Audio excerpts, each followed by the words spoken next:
You notice it in the quiet hours. The way Sherlock shifts his weight on the rug, resting his chin on your slipper and lets out that slow, deep sigh. It's a quiet language and it brings a silent, creeping anxiety. He used to leap when the leash rattled. Now he just thumps his tail once. We tell ourselves he's just tired from yesterday, but hoping for one more week can slip into letting them endure days of silent struggle. To help navigate this difficult journey, here is Sherlock. Senior dogs don't worry about next month or next year. They live in the sensory now, trusting us to look ahead and protect their peace when the road grows steep. The decision is rarely a sudden crisis. It's a balance between comfort and distress. Our ultimate promise to our dogs is to ensure their lives are defined by comfort rather than a daily struggle just to exist. Veterinary specialists use objective measurements to guide us. The first markers are hurt and hunger. We must ask, is their chronic pain managed and does their face still light up when we offer their favorite treats?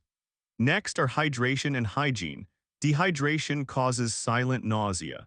For a clean, proud animal, being unable to stand to relieve themselves causes a quiet distress, a look of apology in their eyes we must respond to.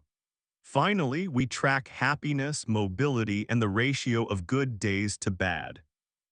When they can no longer walk to follow you, or when their world shrinks to a single room, the balance has shifted.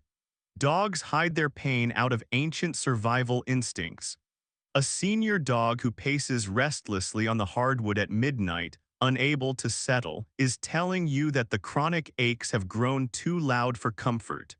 When medical support reaches its limit, we plan the transition. In-home euthanasia allows them to stay in their favorite sunbeam, surrounded by the smells of the family kitchen and the sound of your normal voice. If clinic care is required, modern veterinary spaces offer quiet comfort rooms. They feature soft rugs and warm lighting, helping you bypass the clinical metal tables so your dog feels completely secure in your arms. The procedure itself is designed to be entirely peaceful. First, the vet administers a sedative. Within minutes, you will feel the tension leave their small shoulders as they drift into a deep, pain-free sleep. Once they are fully asleep, the final injection is given. It is a concentrated dose of sleeping medication that allows the heart to stop gently. In under a minute, they simply slip away, finally at peace. Veterinarians always prepare owners for physical reflexes. Muscle twitches, deep sighing breaths, or open eyes are common. These are automatic responses of the physical body. Your dog is already asleep and feels absolutely nothing. Many clinics keep a jar of real chocolate for these moments.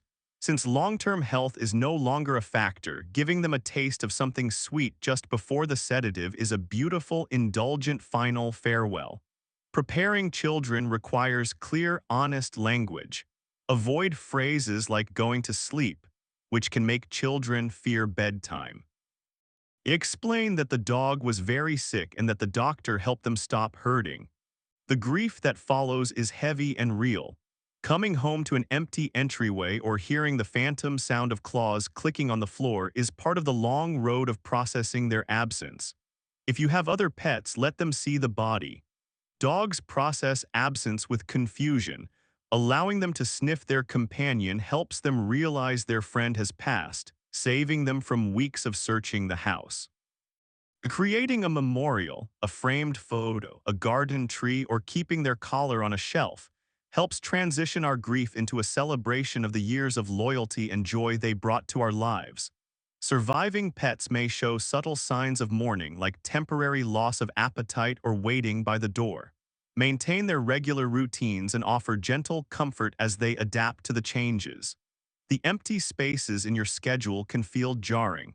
Rebuilding a routine without the daily walks takes time. Be gentle with yourself as you navigate the quiet spots in your home. Planting a living memorial like a native shrub or flower is a wonderful way to honor their presence.